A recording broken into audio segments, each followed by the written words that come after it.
Welcome to the Mama Needs a Moment podcast. We're your hosts, Cindy and Chrissy, co-founders of HER Health Collective. We are two moms obsessed with changing the ideals and expectations of motherhood. Every other week, we dive into the topics that matter to moms most, answering your most pressing questions as we learn from top-notch experts, swap stories, tap into our creative sides, and advocate for the causes that moms truly care about. All while hanging with your mom friends. We are so glad you're here. Let's dive in.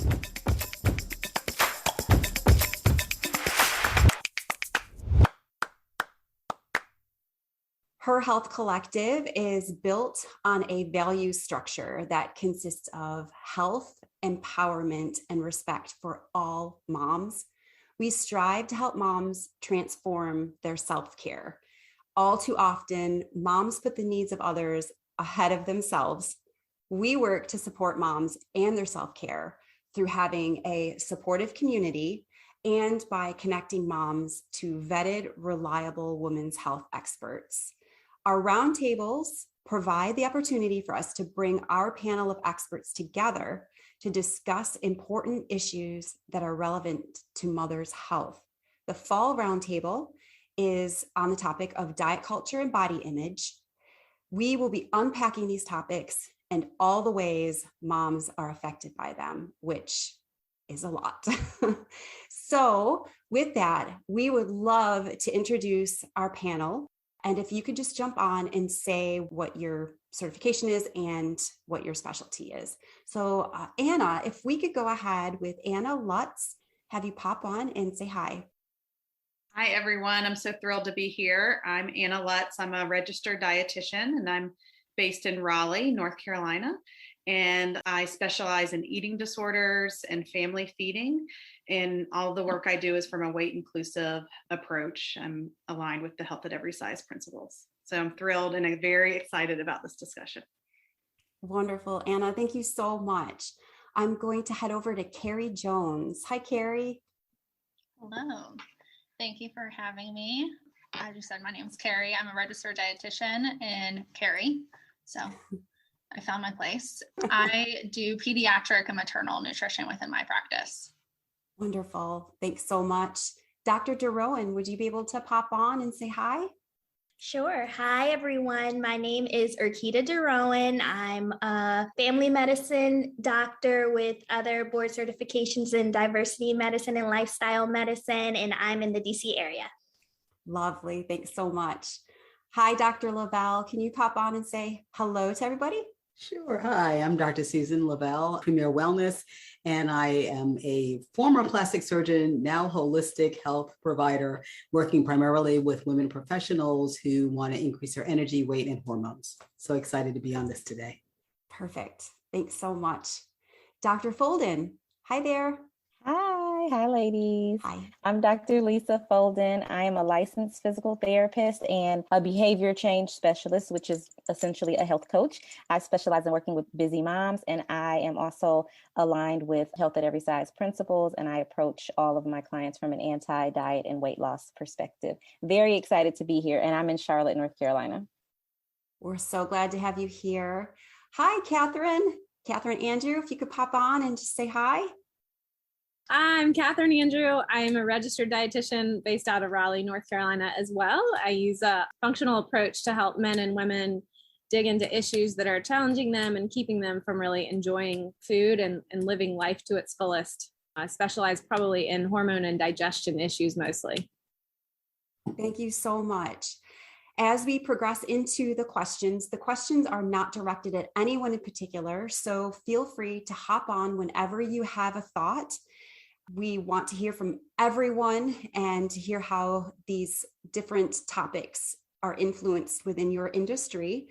So why don't we go ahead and I'll pass it over to Chrissy and we can start with our first question. Awesome. Thank you so much, everybody, for being here. I know this is going to be a very enlightening conversation.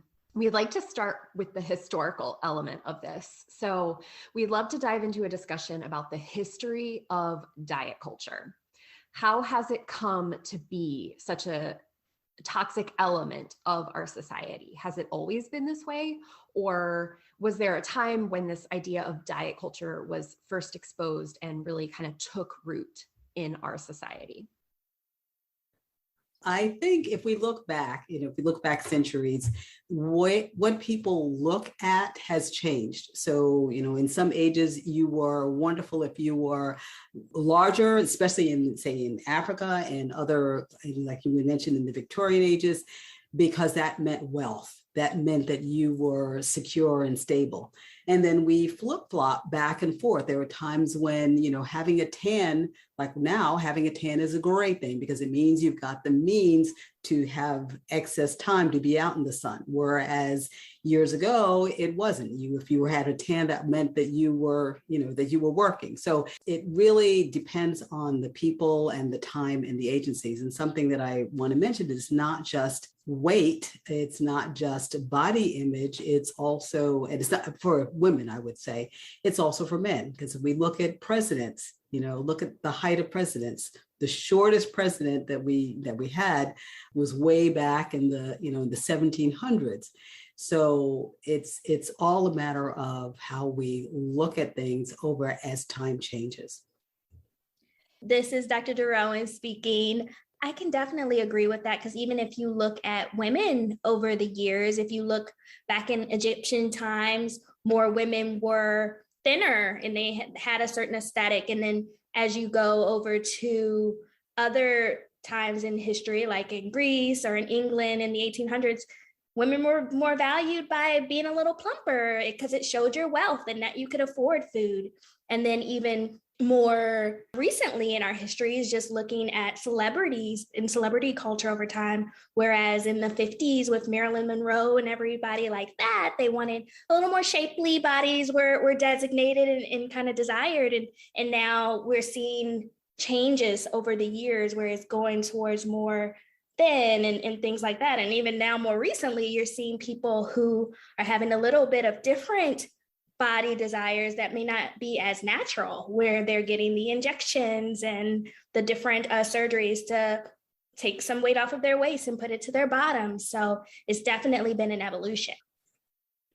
Yeah, I agree. It's definitely been an evolution. I think with regard to the toxic part of diet culture, I think we saw it starting in like the early 1900s for most Americans, when it just became even more popularized to look a certain way to indicate, or look a certain way, usually by way of being thin, to indicate your health status or your superior status.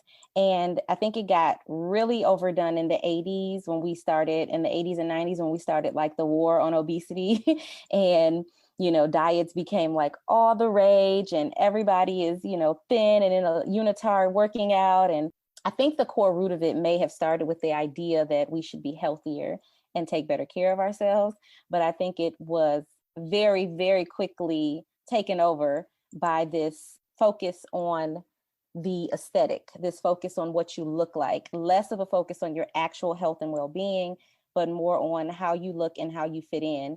And for women in particular, sadly, as a marginalized group in many ways, we have often and always been valued by the way that we look, and our value has come from that. So this idea of dieting and maintaining a certain size or weight or hip ratio or whatever it is for that particular time in history has always been a little bit more important than actually managing our health and our real wellness. So I would say for us, where it became a toxic feature is probably, I'd say maybe 1970s and 80s, but it's been around, and there's a lot of history to this. This is kind of you could go into this for a long time and I will not, but I know Fearing the Black Body is a great book to kind of take you through some of the historical evolution of thinness and dieting and body shaming and all of that. So. And just to jump into what Dr. Folden was saying, that it definitely affects women more. And I just wanted to emphasize that I feel like it starts at such a young age and in ways that we maybe don't even think about how it's infecting children. Like things like Barbie dolls showing that ideal size, or Disney princesses. It wasn't until recently that we started having Disney princesses that reflected other people on different body sizes. So it definitely is so ingrained in our society and definitely has that kind of toxic nature and effect on our children and us from a young age as we grow up. Thank you, Carrie, and thank you everyone that contributed to that. I don't mean to put you on the spot, Anna, but I just know that we've talked about this quite a bit. If you could just give a quick summary on the definition of diet culture. That way, now that we've been discussing the history of it, it might be a little bit more clear to our listeners. Great. Well, I really usually reference Christy Harrison's definition of diet culture. I think she's written a really thorough definition. And also in response to the last question, her book, Anti-Diet, has a really researched history of what we're discussing. And I'm so glad Dr. Folden mentioned Fearing the Black Body. Also, both of those resources I think are so pertinent to our discussion. But really looking at Christy Harrison's definition is she talks about that it's a set of beliefs. I don't have it here in front of me, so I'm not going to read it, but it's a set of beliefs that really elevates eating a certain way and looking a certain way is morally better. And there's the health piece to it. So not only are you, there's the connection with health if you eat in a certain way and look a certain way, but also you're morally superior to other people. And so it's not just about being on a diet, but that our whole culture is, has these subtle and very not subtle messages. And I think that kind of virtue piece of it is a really important piece to kind of start to notice and understand. Thank you so much for adding that definition in there. The pressure women experience to achieve a certain body, I'm going to put air quotes around this, ideal, can be seen throughout history. We've discussed the history of diet culture. Now let's discuss the female body. We did touch on that just a little bit about how during certain time frames, women's bodies might be more voluptuous and they might be more slender. Beauty standards are not consistent. They are specific to periods in history and are also culturally defined. An example of this is Victorian England and the use of corsets and crinolines. I don't even know if I said that right, but everyone knows what I mean. In many cultures, beauty standards of women advertised social status and power, which some of you had already discussed a little bit. It's beneficial for women to understand how we got here to a place where women are subjected to higher standards of appearance and objectification than men, to a place where people believe that beauty and thinness is a route to success. Will you all share some historical knowledge on a quote unquote perfect body and how it was stressed for women, even though all bodies are different? And if you can try to make some parallels to today. I think that some of it is what we mentioned earlier. It's this idea of superiority or to be looked at as someone with some notoriety or someone of importance, looking a certain way, fitting the part. And women, which is even weird to even say it when I'm talking about it in a historical context because of all the amazing things women have done in history, but women were very much undervalued for their contributions and more so, it's the idea of like a trophy wife. It was about what you looked like, how you complimented your partner. It wasn't expected in certain parts of our history that you could, create a career and create a life for yourself. It was, you need to attain some status by getting a man. And in order to do that, you need to look a certain way. So there was so much stress put on your physical appearance. And again, whether that was a time or a culture where thinness was valued or more curviness and more of a voluptuous body was valued, wherever you were in history and in culture, it was important, even to this very day, to look the part, to fit the bill, to be a woman with great beauty. And it was something we owed to society, really. Like, I owe you my beauty. I owe you my thinness. It is a part of my value and worth as a woman. So yeah, tons of parallels to today. Like literally, it's the exact same thing. We have shifted in maybe the size or the shapes, but it is the same thing. Women are still looked at, objectified, listen, we're still protesting these things. Like, we're still dealing with it every day. It's like in sports, can't cover up. In school, you must cover up. It's just this whole thing about policing women's bodies, how they look and what they do. And I hope that we will eventually be through this fight, but it's ongoing. It's been going on for literally hundreds of years. So yeah, I think there's too many parallels for today, in my opinion.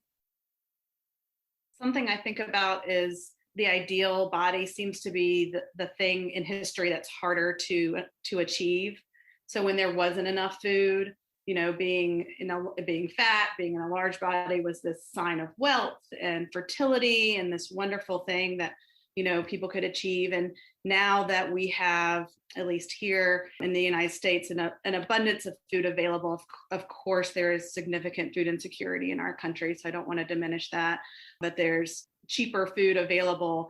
It is harder, quote unquote, to achieve this kind of ideal body of being quite thin. And so I think that is something that's kind of interesting, is that wealth and success is kind of the symbol of that, is kind of this kind of harder to achieve body. I just want to kind of put also in that when we're talking about historical changes of the women's body, one of those most important things and impactful was how the Chinese for over 1,000 years would bind women's feet. And it initially started to be because, if you had your feet bound, you could not work. Therefore, that meant that you were wealthy. But it eventually turned into something where even those who were in the lower classes bound their feet. And that made them more, since they couldn't go anywhere, they would just sit there and do piecework. And so on both ends, there was something that was enforced upon women to get them to fit a specific profile. And a lot of these profiles that they were striving to achieve were put in place by people of power. And do you feel there's been any improvements in weight bias with regard to power, success, and social status nowadays? I would say the only improvement, and this is probably one of the few benefits of like social media, not few benefits, one of the benefits of social media is we have more access now. We can see other people in other bodies, that we wouldn't consider mainstream, thin, beautiful, whatever. We can see them doing things that we may not have had access to previously. So I feel like that's been an improvement. I can go to someone's Instagram page who is in a larger body, expressing their body positivity or showing the amazing things they can do with their body and treating themselves in a way that the world doesn't usually treat them. And so that has been eye-opening and extremely inspiring. Outside of that, I don't know how many improvements there has actually been in weight bias. We maintain our weight bias as a society and as a country. And the way that we do is by watching television and by reading magazines or going on social media. Mainstream is always thin. The thin ideal still exists. If you are in the Hollywood world and you're in a larger body, you are not cast as the main attraction. You are the sidekick, the fat friend sidekick. And it's been our whole lives growing up. Just recently they started to make mannequins in stores in larger, shapes or sizes. So we've been seeing this forever. I'll be 40 this year. My entire life, like you mentioned the Barbies, my entire life, it's been that size Barbie, that size mannequin. It's not changed very much. We just have more people that are vocal and speaking up against it, which, I'm so grateful for, but it's definitely very much still there. I agree with you that social media is definitely helping show that there are other people that can identify with. For example, there's a controversial singer, I'll say her name, Lizzo, that is very focused on body positivity, and a lot of people, and there have been controversial statements about her and everything like that, but it's showing people that there are different sizes and you can be happy and you can be healthy. And also where people are going on Pinterest and other different things to find examples of people who look like them out there in the media, because it was harder back in the day when everything was in print and you were looking in certain magazines and you didn't see yourself, or even on the runway where they just had New York Fashion Week, but most of the runway sizes don't go up, but to a certain extent. And even plus size starts at a size like 12, which is crazy because that's the average size of most American women. So I think that, like you said, we are moving forward. Like there weren't Barbies of different sizes, even different ethnicities and things like that. And now in the past few years, they have come out with the plus size Barbie, and they are showing children other representation out there. I definitely think that it's gotten better. I definitely think we're making progress, but there's definitely still so much work we have to do. I know that a lot of research has been coming out about the weight bias that's kind of ingrained within society, of individuals that are considered obese receive lower starting salaries, they're ranked as less qualified, they work longer hours, they're deemed unsuitable for employment, less likely to be interviewed. And that's just the workplace. Clearly, there's issues within healthcare of having less access, lower time with their doctors and healthcare people, for getting less education. Of course, that leads to the poorer treatment outcomes, which just kind of brings it all around. So there's definitely a lot more work that we have to do, and hopefully in the future we'll get there. Staying optimistic, but still a lot of work we have to do. Thank you very much, Carrie, for that. We mentioned briefly, how diet culture is becoming more well-known. It's becoming more popularized. Many health at every size practitioners, I've seen this mentioned multiple times in social media posts and things like that. They mention this idea of the terms being co-opted, health at every size terms being co-opted by the fitness and wellness industries. Can you give some examples of what is meant by that? What is meant by this idea that it's being co-opted? It's great that these terms and these movements are being more mainstream. I think that we don't want that to change, but I think as it becomes more popularized, people want to make money off of it, right? And so then people will use these popular terms, and it can be another diet. So they're using terms like lifestyle change. And, if you just even think about Weight Watchers calling themselves WW instead of Weight Watchers, and saying it's a behavior change, not a diet. And so they're using these kind of buzz phrases as we have more and more research that diets don't work, that diets cause people harm, that people that are selling the idea that thinness is better, you are using these new terms when it's just the same thing that it's always been. And so that's kind of, the negative part of this information getting out there. So I think we all just have to be, smart consumers when we're looking at social media and other kind of way that we consume media. I agree. And I think diet culture is driven by money. I mean, that's what it's about. It is about profiting off people's insecurities. That's what it boils down to. If I can get you to believe that you're just, you're still not there, you still got a little bit more to go, lose a few more pounds, you can do it. You can look like this person. You can live your very best life. If I can get people to believe that, I can have their money forever, and I can have them as a customer or a client forever.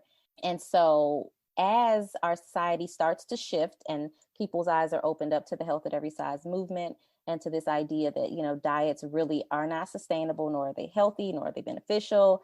Tons of research out there to show that people who engage in intentional weight loss, less than 5% of them are able to maintain that for beyond 1 or 2 years. And I don't even think they have the research for 5 years and beyond, because nobody does. So now that that's becoming more, it's not mainstream, but it's becoming more popular. Yes, diet culture has to figure out how to recoup their clients and not steer people away and expand their audience. So yes, they are absolutely taking terms, the very popular book, Intuitive Eating by Evelyn Tribole and Elise Resch, amazing book. And that's being attached to fasting, intuitive fasting. Let me teach you how to intuitively not eat. For me, the dumbest thing I've ever heard, but it will get people's attention and it will get them interested, because so many of us hold on to this hope that there is a perfect diet out there somewhere. I can find something that can get me where I need to be. And it's because it's been ingrained in us forever. So yeah, diet culture, because it's about money and consumers and having, more profit, they will take the terms that are meant really totally against dieting and incorporate them into their diet and rebrand it. It's marketing, it's strategy, and it's about money. I totally agree with that it really is definitely all about money. And I also wanted to point out a couple of things. One of them is that studies recently have been showing that being slightly overweight is actually more protective to your health going forward. Okay, slightly overweight across the board, no ifs, ands, or buts. But I also want to point out that one of the things on the other side is that we're saying that being overweight or being obese, that you can be metabolically healthy and then everything is okay. And I will say that, yes, you absolutely can be overweight, obese, and be metabolically okay. You can be very thin and be metabolically not healthy at all. So what we want to do is, number one, get our lab work, get our things in that sort in the right optimal level, whatever weight we are. That's one thing. The next thing that I do want to point out that is, even if we're not looking at metabolics, we also want to look at what's happening to us physiologically. And I'm just going to say that the truth is that with extra weight, you are putting more stress on joints. And that's just a fact of life. I mean, just imagine taking a 50-pound weight and carrying that around all day long. There is a stress. So there is a balance. And that's what we have to learn, that there is a balance between what is right for our bodies, and that's individual for every single person. What's right for our bodies metabolically, not looking at what we look like, but metabolically and physiologically.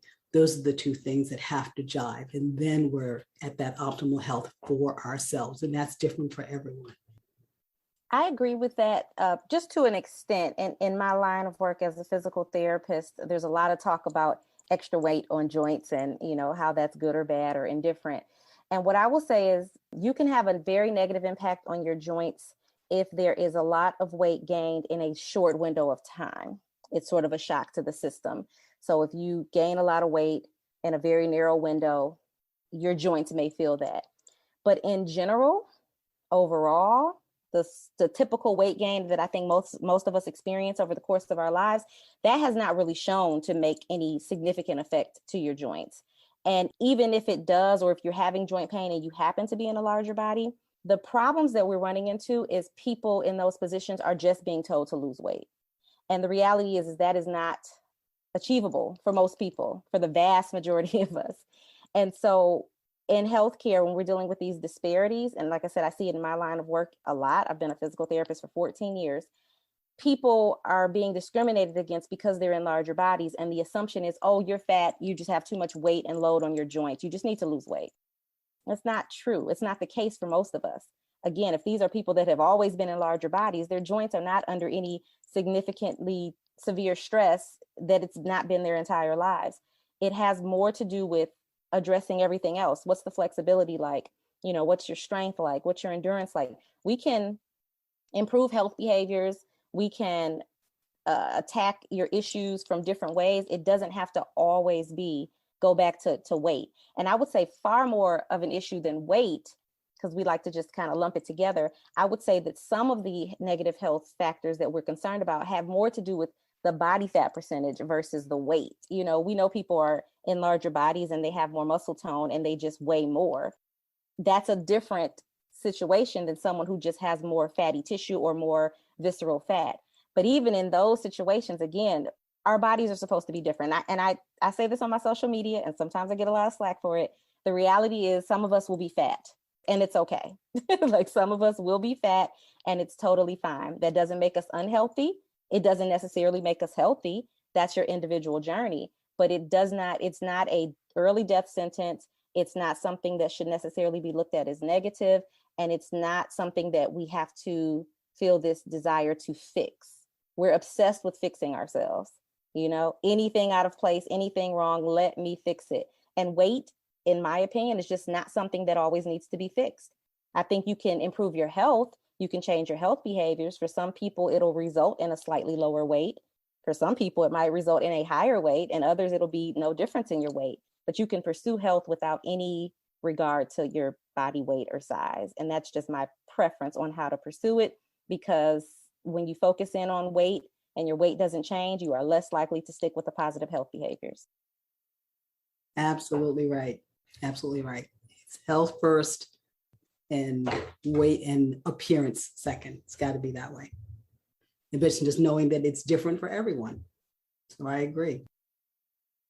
Thank you, everybody, so much. That was a very, very interesting conversation to listen in on. Do you see any other consequences emerging as awareness of diet culture increases and with the popularization of movements like health at every size? I guess the one thing I can think of negatively here, I mean, there's a lot, plenty, but right, goes back to what Dr. Folden was saying, or maybe it was Dr. Lavelle, about the money-making industry, right? That this has now become something that is going to be another path for someone to create a program or a supplement or a book or you name it on, which is not always a bad thing, right? Information is great and education is wonderful. But I think all of these things, the filter that we have to come back through is this helping me connect to my body more, or is it actually helping me disconnect to my body, right? That so many of these quote unquote good tools that we've been given over the years, whether it's a tracker of some sort or a way to monitor something, right? Like, again, all bring us back to how can this help someone else make more money? How can they make me rely on a system or another person or a program or a tool more and myself less? And in the process, trusting myself less and becoming more and more disconnected from what my body is telling me.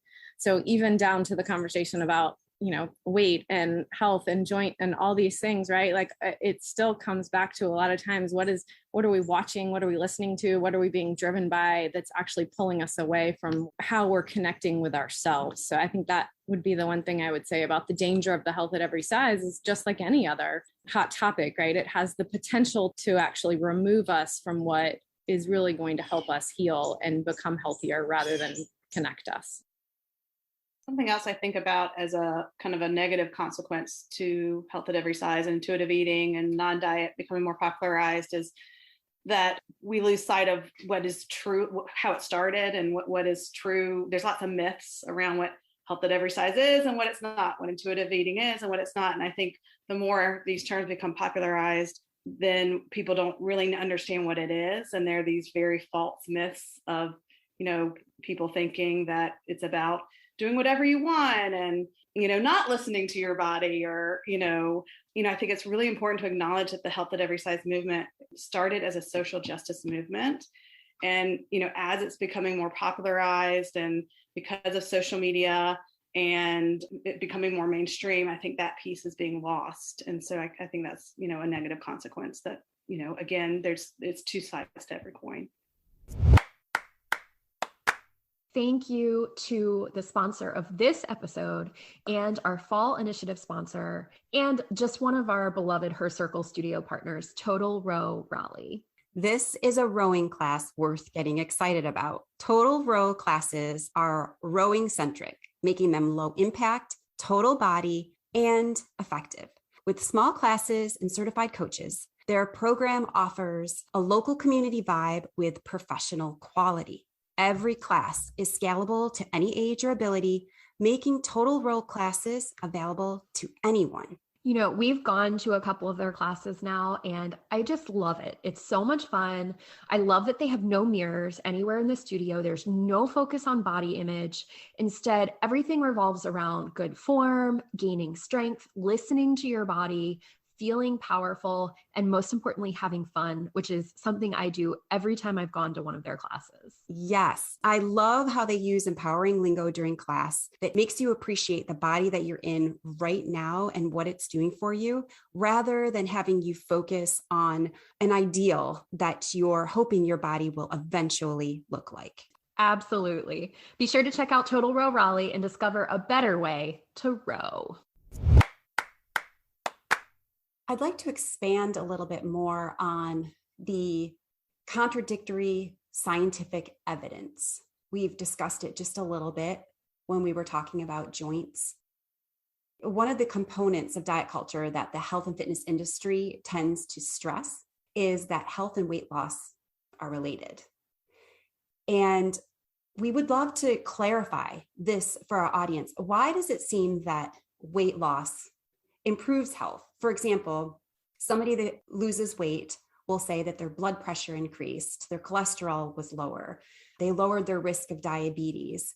And we just would like to have you all share a little bit more about the scientific evidence or trusted resources that point that weight loss isn't the cure for everything. I guess I can start because I love the conversation that we're having about body positivity and all of those things, but obesity does affect livelihood, and people who have higher BMIs can have different parts of their body be affected. It can affect their blood pressure. You can just think about the ABCs of the causes of BMI, like people have higher levels of arthritis, more back pain, higher blood pressure. If you're thinking about the C's, you're thinking of an increased risk of cancers and cholesterol. For diabetes, there are so many different things that people with higher BMIs and obesity have. And I think that it's important for us to stress the body positivity and kind of figuring out ways to not do fad diets and beat yourself up if that's how your body is, but also figuring out ways to change your lifestyles. And as a result of that, then more than likely some of the weight will come off, and trying to just focus on being well.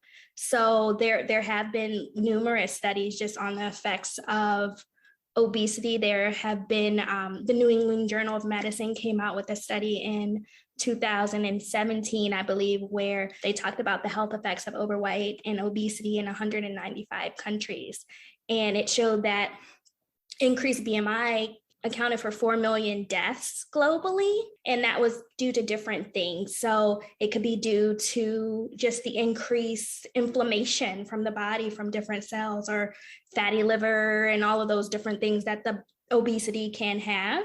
So I think the focus should be more on lifestyle changes and figuring out ways, because like you guys mentioned with the industry, they always are throwing out a fad diet, like try this, try that, or trying to get to this perfect ideal quickly.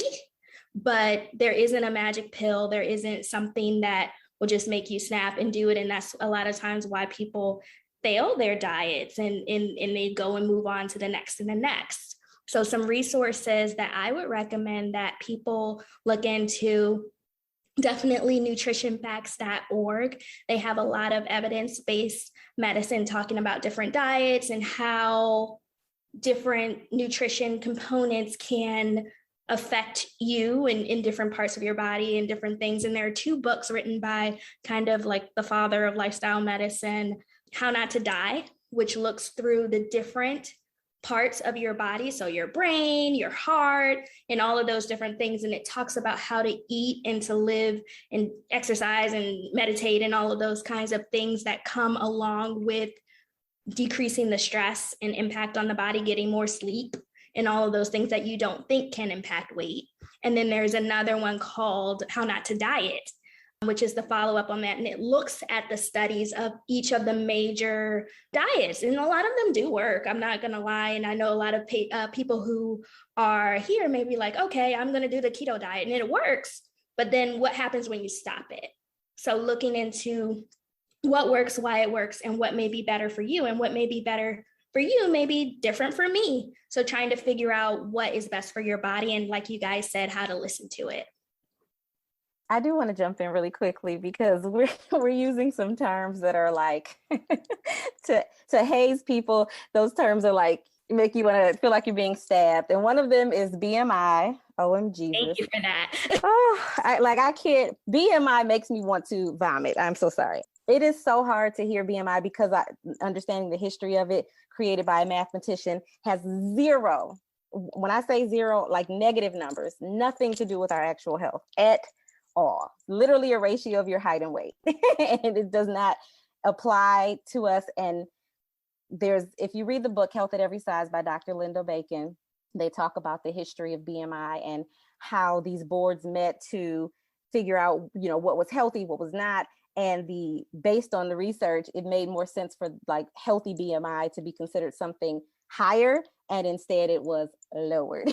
So there's a lot to play in that. When we talk about research studies, I understand that, the lay people are not going to just be looking at research for fun. That is not my idea of fun on a Saturday night.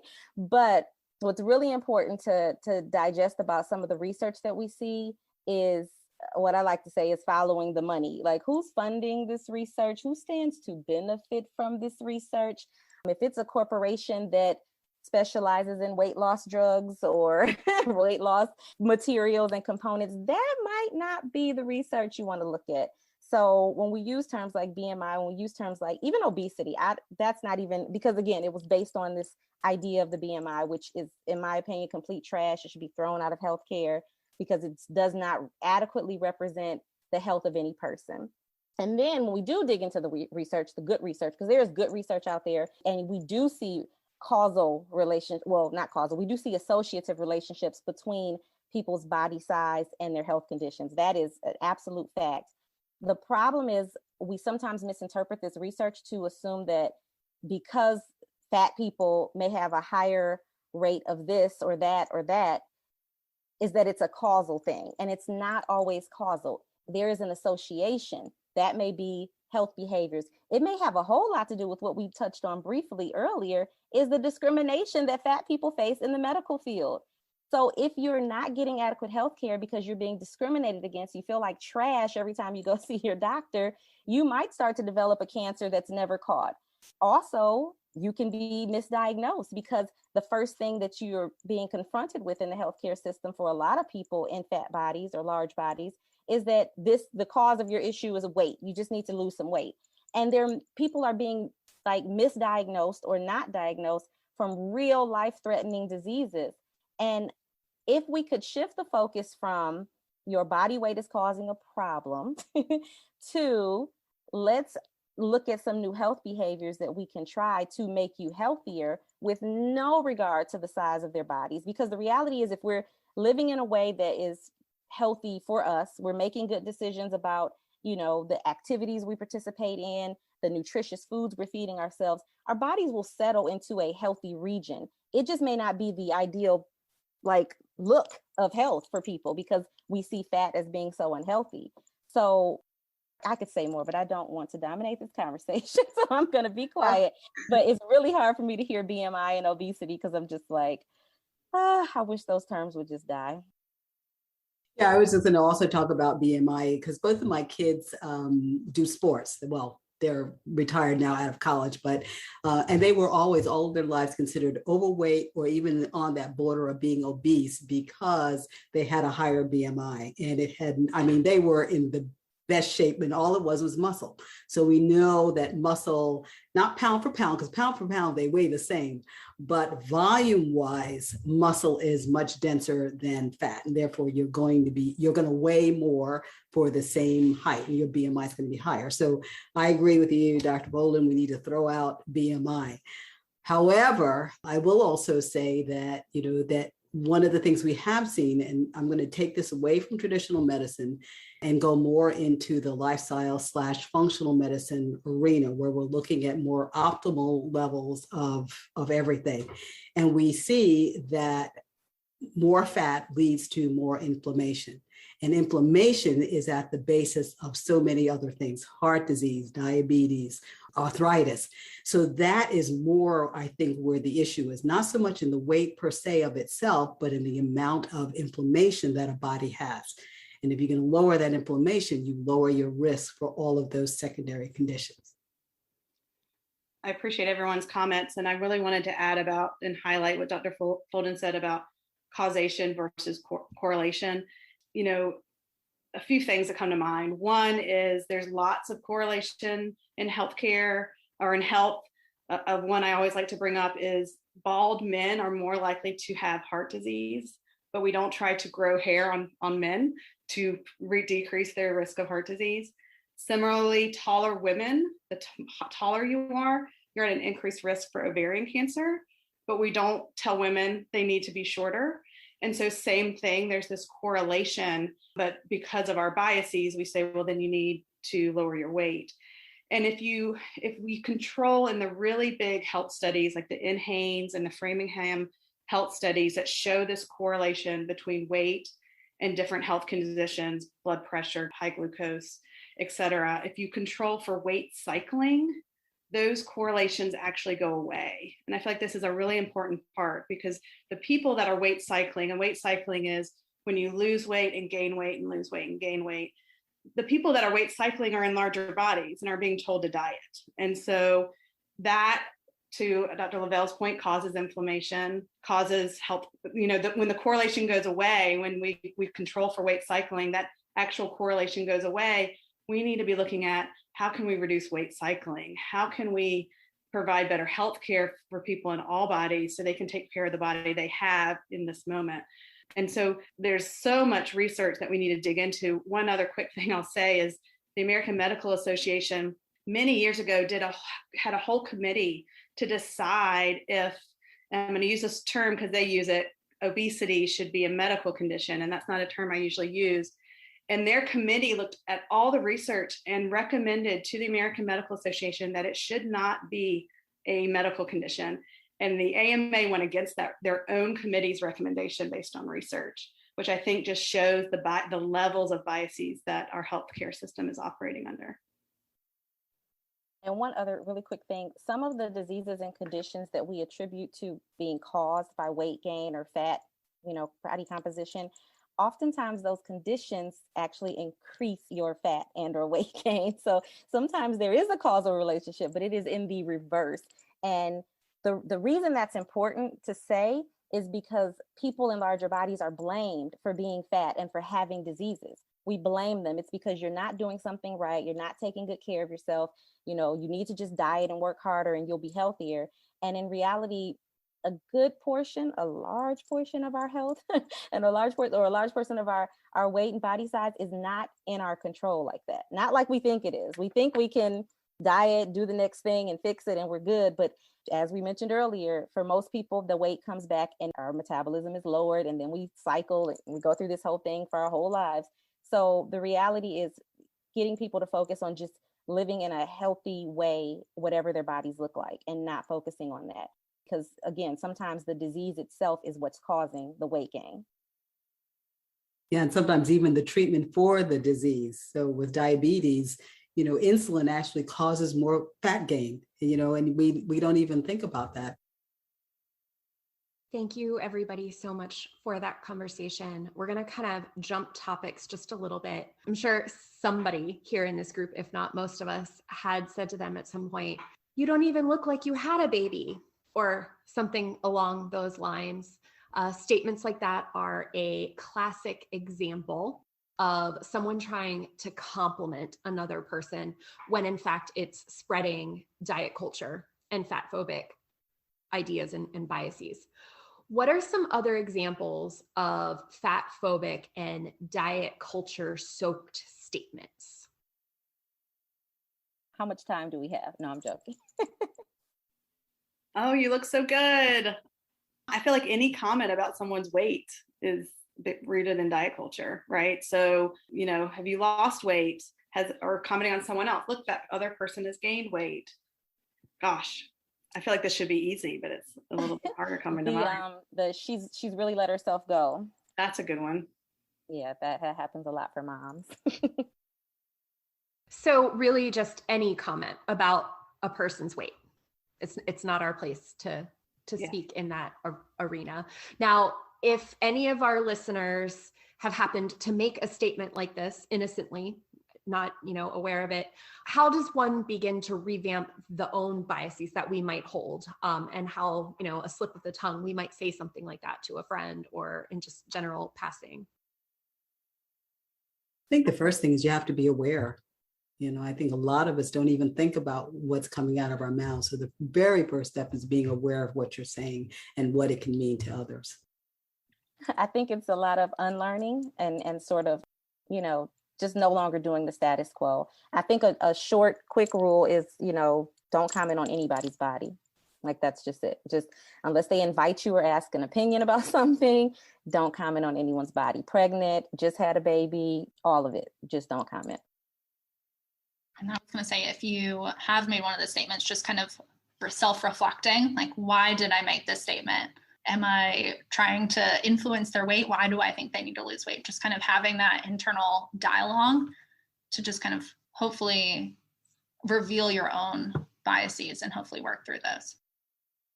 How about when someone makes a comment about their own body to you? How would one, not a professional, just anyone, respond to that? I think what we see a lot is like, you have a friend and she'll be like, oh, I'm feeling so fat or whatever, I gained so much weight. And then our response is like, oh, you're not fat, you're beautiful. So that's another diet culture statement because fat and beauty can coexist. It doesn't have to be one or the other. I think what you can do is try to support them. We all do this. Like I would argue that everyone on here has done this at one point or another. Nobody is perfect. We are human beings. So giving yourself some grace and giving them some grace. So it's not about chastising them, but maybe just saying like, oh, that's not true. Or I don't think that's true. Or you can, if it's more comfortable for you, you can not respond to it, because if you don't play into it and have a conversation about it, maybe they're less likely to say those negative things. But if my friends say something like, oh, I look so fat, or, oh, I'm not this, or I'm like, oh, well, I don't agree. I don't think that's true, but ultimately people have to make these reconciliations within themselves.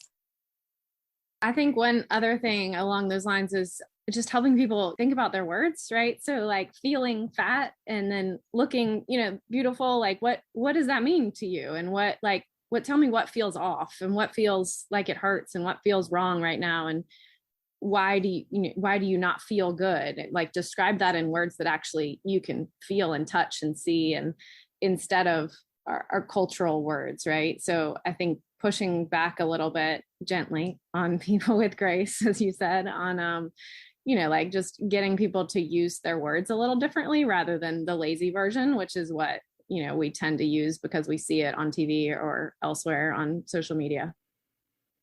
I love that, Catherine, because that's my go-to. If my children say something that catches me off guard, or I don't know how to respond, is just to ask a question back. And that's exactly what you're saying. Well, tell me why you'd say that. Tell me, I'm surprised you would say that. Tell me more, because they may be trying to communicate something different to you than what's kind of our society is kind of saying what they should say, which is a comment on their body. Thank you. That's all fantastic. That's wonderful. Going to take it into the direction of mental health now. We would love to discuss the concept of snapback culture and the role it plays specifically on a mother's mental health. How is this societal pressure on women to get their body back to a certain size, to look a certain way after giving birth, to be a certain shape, impacting the overall health of new moms? I feel like new moms are already dealing with so much. They're learning how to feed and care for their newborn. They're recovering from childbirth. They're experiencing hormonal fluctuations.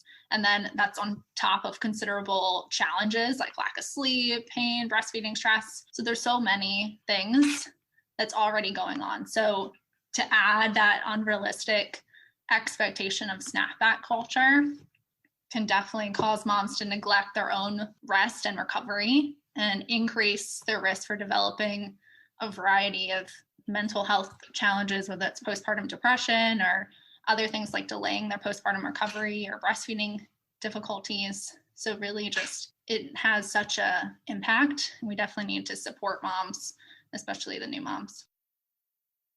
Thank you so much, Carrie.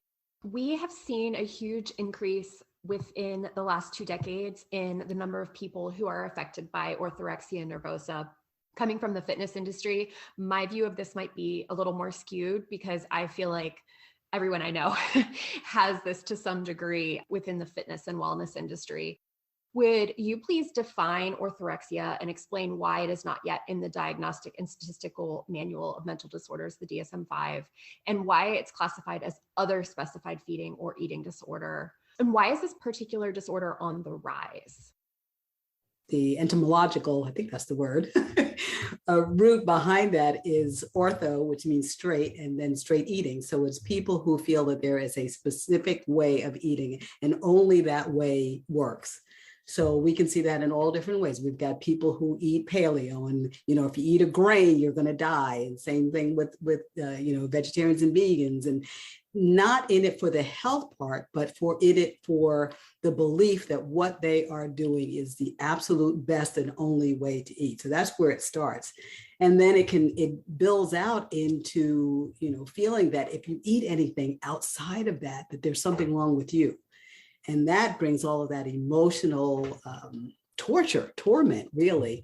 And so it just kind of goes out from there, from this is the only way to eat, and anything outside of that, anyone, or even if I'm doing that, then there's something wrong.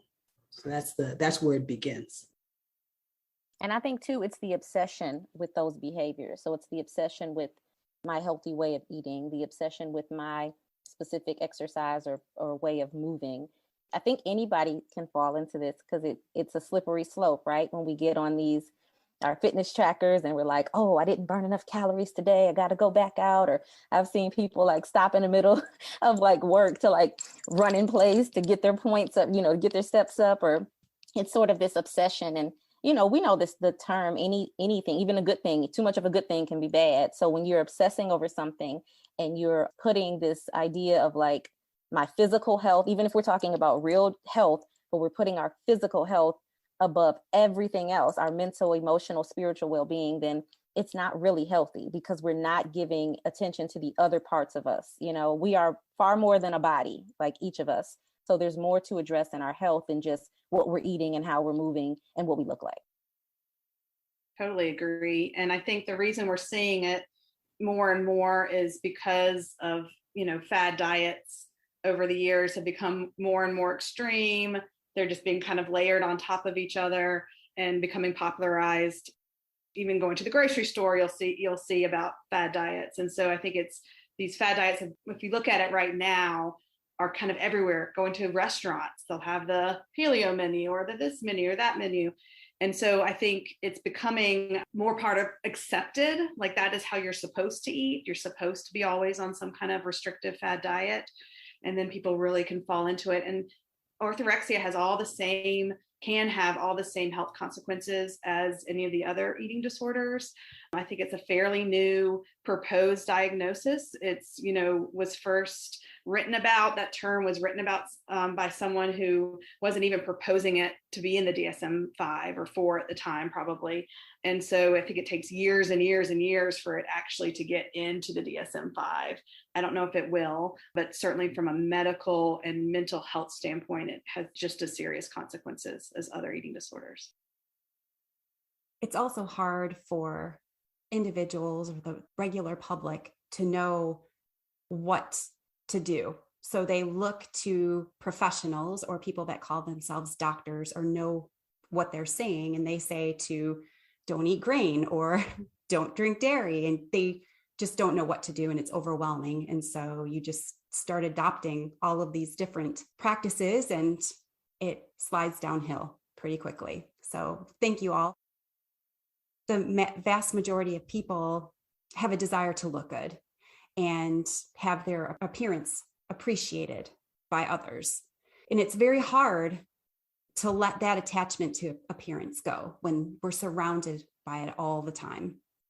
How do you personally practice body appreciation, and how do you encourage it with your own clients or patients? I coach moms, specifically busy moms, and we spend a lot of time talking about this. It's obviously very normal to want to look good and to get compliments. And in my personal experience with like diet, weight cycling, dieting, yo-yo dieting, is that I went like really hard for 6 months, lost a bunch of weight, was looking great. Everybody was telling me how awesome I looked. And then I got really tired and went back to sort of a normal workout schedule. Instead of 7 days a week, I just did like 4. And then I gained the weight back, and then I wasn't getting those compliments. And I had to deal with the mental trauma of like, feeling like, people don't really see me as like, as I guess attractive when I'm not thinner, my thinnest self. And so there's a lot that plays into that. But I think for a lot of my clients, the first step is just recognizing that external validation, while it can feel good, is not necessary for you to value and appreciate yourself. And so we don't even go as far as body positivity early on. We start with just neutrality. Let's appreciate our bodies because it's brought us through something.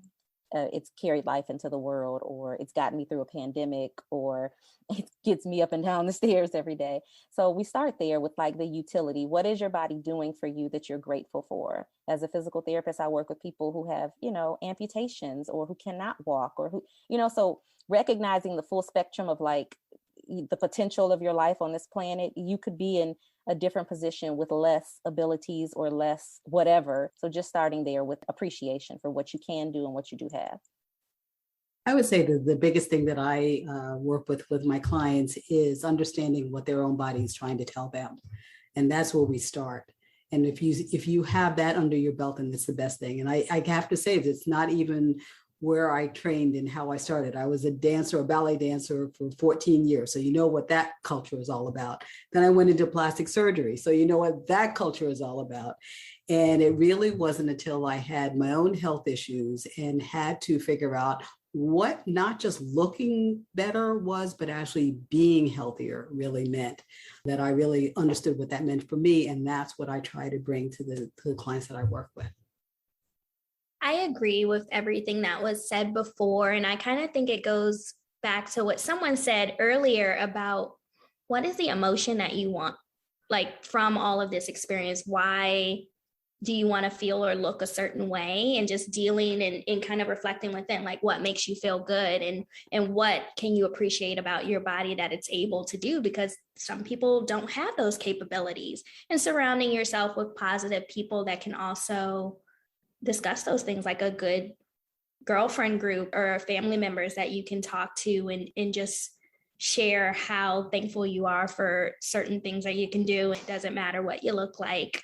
And then in terms of the patients, also sharing that with them, trying to figure out, why do you want to lose this weight? What will it help you do? Do you want to be able to climb a flight of stairs? Okay, let's work on that. Do you want to not get winded when you walk to the mailbox? That's great. Do you want to get your heart failure better, or any of the other medical conditions that may get better with the weight loss? But like, what do you want to gain from that, and how will it help you continue to live your best life? Might be repeating a bit, but really with my clients and myself, we really focus on that gratitude that Dr. Folden mentioned. What makes your body unique? What does your body do rather than what it look like? What are the unique things that your body can do? And even like kind of faking it till you make it, really trying every day to say something positive about yourself. Doesn't even have to be about your appearance, but just something positive. Say it out loud, say it in front of your children. That can really kind of start to shift that belief system. We know that gratitude can really rewire our brain. And so if we can practice it each day, there's no telling how that'll shift our own body image. I'm just going to amen that one, because I agree with the gratitude piece, and just how the fake it till you make it. I tell that to clients a lot, right? That like believing that you are whole, that we're not going to really find someone different, but we're going to refine who you are and uncover who you are, is like such a different process than fighting against myself. So really trying to help clients work with their bodies rather than against their bodies, and understand what that looks like. As Anna said, it really comes from a place of finding gratitude, even if it's like the tiniest little thing every day, like one little thing that we can focus on and move forward from. And then just reminding people that it's a process, right? It took 40 years to get me here in this way of thinking. And like, it's going to maybe take that long to reverse it, right? And so every time I can turn away from those thoughts and towards something that's more uplifting is a win, and just continuing to find those wins. And it's not their fault, right? Like, we're all swimming in diet culture all the time. So it's no one's fault to be thinking that way. I second everything that everyone's said. I personally focus on things that make my body feel good mentally and physically, and just like Anna was saying, kind of have those phrases that just kind of give you that momentum to go forward if you're having a bad day or you're just not feeling good in your body. And that's the exact thing that I tell my clients too. Thank you, everybody, so much. We really, really appreciate you being here. And this was an incredible conversation. Beginning to end, it was very, very interesting, and we can't wait to share it with our listeners. Thank you. What an amazing conversation. I absolutely love our roundtables. I think there's so much value in putting a group of experts from different industries together to discuss topics that are important and relevant to us. I feel like I always walk away with a better understanding of not only the issue we've been talking about, but also the medical arena and the healthcare system itself. Here are 3 takeaways from our conversation today. One thing I've learned during my journey with HER Health Collective is that we must all be our own best advocates when it comes to our healthcare. It is essential we create a partnership with our healthcare providers and always seek out care from those that are aligned with our goals. Second and third opinions, never a bad idea. Today, we heard a fabulous discussion between several well-educated and highly trained professionals. There were some differences in opinions. And while that can sometimes be uncomfortable, it is those moments that are often most important for everyone involved, including us, the listeners. This is how we learn and how we can begin to develop our own viewpoints on what can sometimes be contentious topics. 2, over and over again today, we heard how focused on money the diet industry is. Health and wellness are big money makers for companies. And as savvy consumers, we always need to keep that in mind. Anytime we feel tempted by another fad diet or a magical potion or pill or some guru promising sensational results if we sign up for their program, it would behoove us to remember this fact. In truth, we've all have what we need to pursue health and wellness, and it is within our body already. We can certainly always stand to benefit from the help of trusted doctors, fitness professionals, nutritionists. And indeed, there are certain scenarios and diagnoses where the help of these individuals is essential. But in general, so much of our overall health and well-being comes down to us knowing and trusting our bodies. 3, the ideal body has fluctuated throughout history. We will undoubtedly see fluctuations again in the future. For mothers in particular, as you stand in front of the mirror, looking at the body you've been blessed with, perhaps with your child standing not too far away, watching and soaking in your every move, remember that beauty is in the eye of the beholder.